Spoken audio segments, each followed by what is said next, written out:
Hello everyone, today we are going to look at sectors and segments of circles. But before we get into that, I'd like to do a recap on all of the fundamentals that you should know with circles. So you should know what a radius and a diameter is. A radius is the distance from the centre of the circle to the outside edge, and the diameter is the distance from one edge through the centre to the opposite edge. Find my mouse, it's gone, there we go. The circumference is the perimeter of the circle, or the distance all the way round the outside edge of the circle, and the area is the space the circle occupies. You should know the formulas for each. That is pi d, or 2 pi r for circumference, and for the area it's pi r squared. Next, a chord is any line that cuts the circle, except a diameter. A diameter does cut the circle, but it cuts it into semicircles, i.e. both in half. Chords do not cut a circle in half, they cut them into a small piece and a large piece, which we'll come into in a moment. A tangent is any line that touches the edge of a circle. Okay, you need to learn these definitions. So, with the chord, if we create a chord in this circle, we're generating what's known as a major segment and a minor segment. Okay? The minor arc is the part of the circumference that goes round the outside edge of the minor segment, and the major arc is the part of the circumference that goes round the edge of the major segment. So think of it a bit like a cake, and you're going to cut the cake with a knife. One single cut across the cake. You might want to keep the major segment for yourself and give the minor segment away to somebody else. And that's literally what segments are, and minor and major arcs. Again, well worth learning. Sectors are similar, except they're like slices of that cake. So if you were to cut yourself a slice of cake and then decide you're going to keep the rest of the cake for yourself, then you've generated a sector. Okay, and the arcs again will go around the perimeter or the outside of the circle. The minor arc will cover the minor sector, and the major arc will cover the major sector. Okay, so it's like a slice. A sector is like a slice, if you can remember that. So if we define the angle of a minor sector to be theta, that is this character here. Oh, here. No. I will ungroup this so that you can see what theta is. This is theta. Okay. It is a Greek character. I'll put that there. So if we define the angle of the minor sector to be theta, this angle will be a fraction of the full 360 degrees around the center point. So you should know that around the center point, or any point, you will have 360 degrees. So theta represents the fraction of the total number of degrees in the center of a circle. So looking at the minor sector, the minor arc and the minor area can be found using the following formulas. The minor arc is equal to theta over 360 times 2 pi r. Remember what 2 pi r was. It is your circumference. And theta over 360 times pi r squared, where pi r squared is the total area of the circle. Okay. Then for the major sector, well, if you think that theta is covering the minor sector, angles around a point add up to 360, thus the angle for the major sector is 360 minus theta. I'll just put that on here so you can see it. 360 subtract theta will be this angle. Okay. So your major arc is 360 minus theta over 360 times 2 pi r. And your area is going to be 360 minus theta over 360 times pi r squared. Okay, lot to take in, but I'm going to go through some examples now of this. The circle shown has a radius of 7 centimeters and a minor sector with an angle of 70 degrees. Work out the minor arc and the area of the major sector, giving your answers to 1 decimal place. So if you'd like to pause the video at this point, have a go at this question. I will give you a moment to work on it, and then we will go through the answer.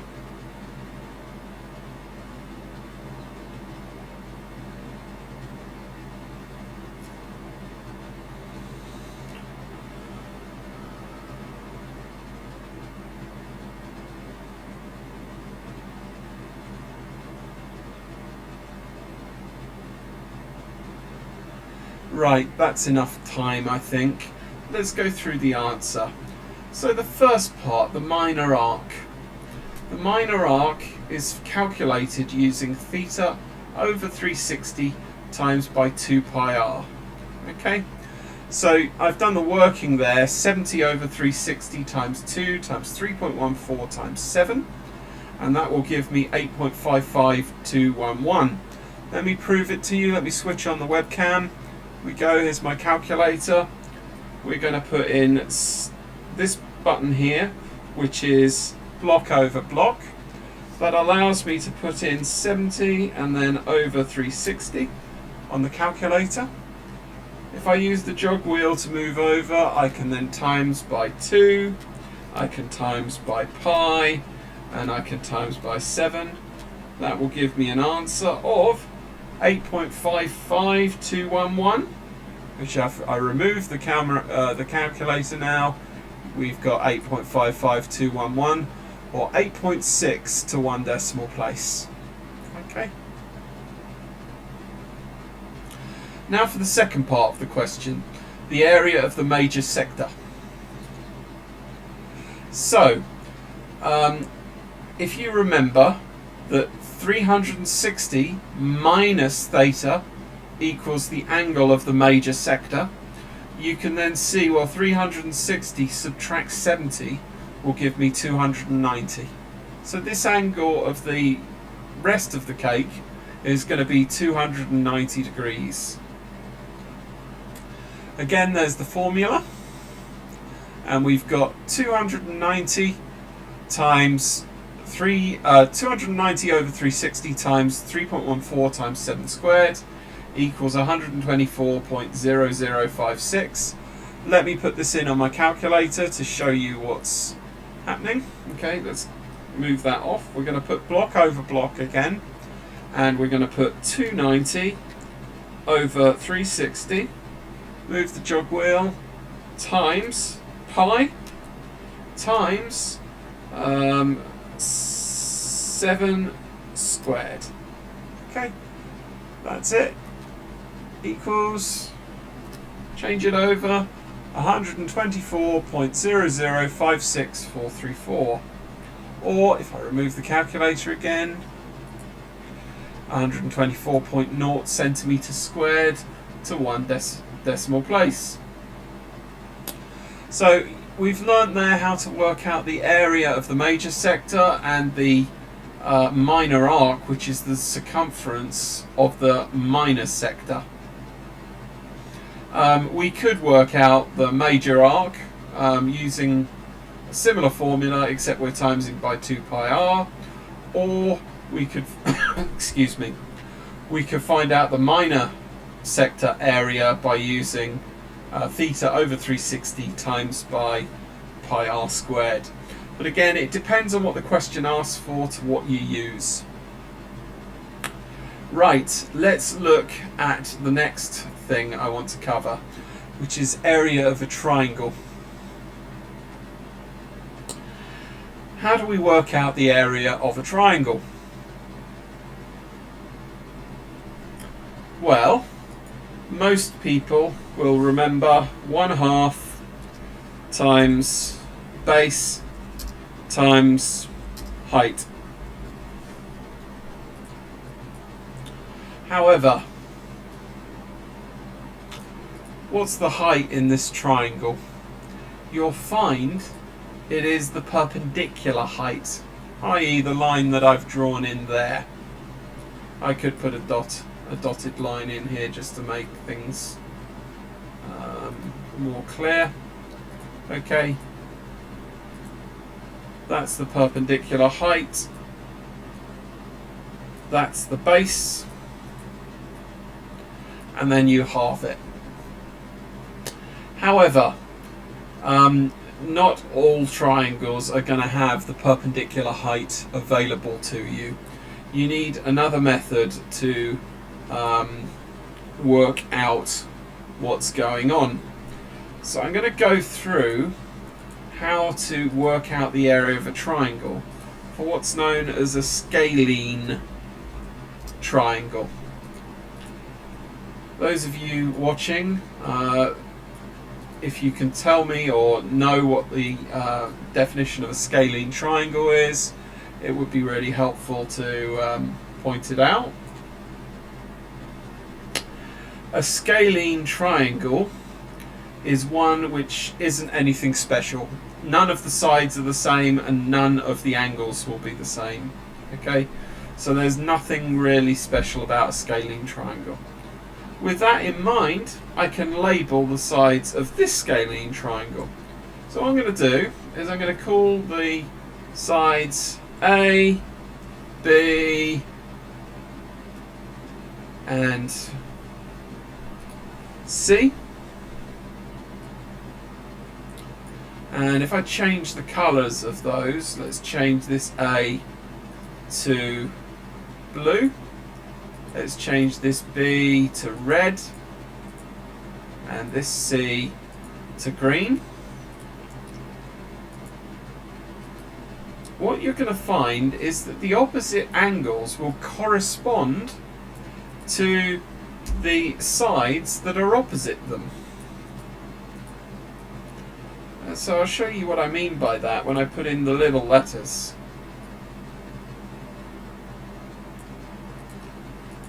This C, if I change properties, will correspond to the big side C. This B will correspond to the big side B. And this A will correspond to the big side A. And they are opposite the sides that are there. So if I draw them in these arrows, you'll see what's going on. So if I now change the colour, opposite big A, you will see little a, hence blue. And then opposite big B will be little b. So I'm going to change that now to red. And then opposite big C, you'll see little c, which will be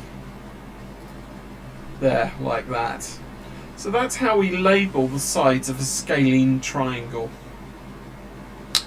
The area of a scalene triangle is given from the formula, and I'm going to steal this from the next page. In fact, I'll copy the whole thing.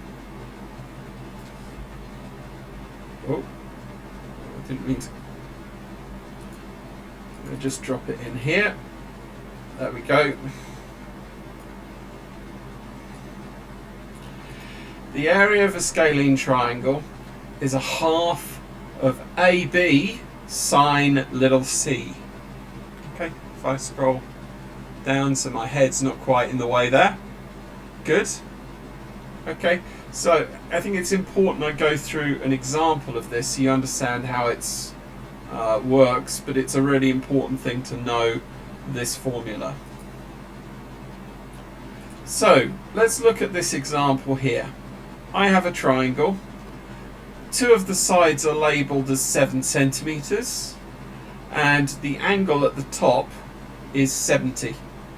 So if I label the 7 centimetres on the left as capital A and I label the 7 centimetres on the right as capital B and the angle between them, the 70 degrees, as little c, we don't have to worry about the big C. Why? Well, there's nothing there on the base of this triangle, so we can effectively ignore it. But we have got everything we need to plug in to the formula of a half AB sine little c. So I've done the working here on the right. Just to prove it to you that it works, I'm going to bring up the calculator on my secondary webcam. There we go. So we're going to do 1/2 1/2 multiplied by 7 times 7 times sin 70, close brackets for neatness, and that will give, does it come out very well there? There we go, I think you can see it better, 23.02246921, which is what we have, if I remove the webcam, on the screen. Okay, so to one decimal place that will round to 23.0. Okay, good. Last type of question you're going to see is work out the area of the shaded segment. So if you'd like to have a go at that, I'm going to give you a moment to have a go, and then we will cover how to attack a problem like this.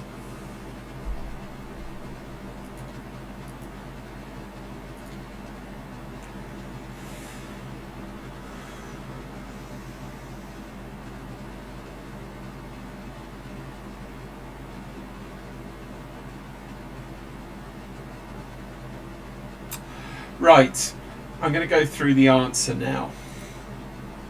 So it's important to understand conceptually what the question wants. Okay, we want the area of the segment, or the shaded part, but we're going to need to find out first the area of the minor sector, or the area of the slice that we're taking, and then we're going to need to subtract the area of the triangle to generate the area of the segment. Okay, so that's really critical to understand. You need to be able to do that. Let's go through how to do that. See, I've got the picture of the area of the minor sector up top. 7 centimetres is the radius and your theta is 70. Okay, minor sector, theta over 360 times by pi r squared. And I've got the working there, but just to show you I've not cheated, I will get the webcam out again and we're going to put that in here. So 1/2, like, can we see the bottom? Yeah, lighting's not quite perfect here. There we go. 1/, that's syntax error, 1/2 times by, no, what am I doing? I was thinking in terms of the triangle, I do apologise. For the minor sector, let's get the camera out of the way and just double refresh. Minor sector is theta over 360 times by pi r squared.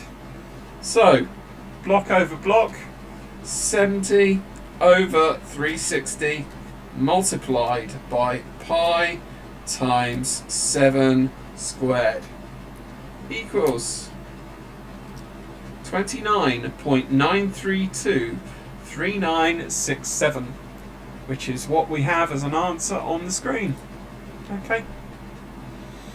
Next, we need to do the area of the triangle. In fact, it's the same example as I did previously. We scroll down so you can see it. Okay. Again, on the calculator so that you can see that I haven't cheated. I'm going to do 1 over 2 times 7 times 7 times sin 70 equals 23, or just move that so you can see it better, 23.02246,921, which is what I've got on the screen there. So finally, to find the area of the sector, the area of the segment, you need to do the area of the minor sector and subtract the area of the triangle, which is 29.932,39667, subtract 23.02246,921. I'm not going to put that in on the calculator. It will give us 6.909927461, or 6.9 centimeters squared to 1 decimal place. So that's a typical type of exam question that would come up. Work out the area of a segment. You need to be able to do that. Hence the reason I've gone through this with you today. Right, stay tuned. I've got more videos coming up, and I will see you again soon for the next one. Hi everyone. This is a friendly reminder to like, subscribe and hit the bell notification icon to stay tuned for future videos on this channel. I also welcome constructive comments in the box below, and you can gain access to any of my teaching resources through the link above. If you'd like to support me through donation, you can either go to paypal.me/JonathanKipping or patreon.com/JonathanKipping. Stay tuned and look forward to future videos.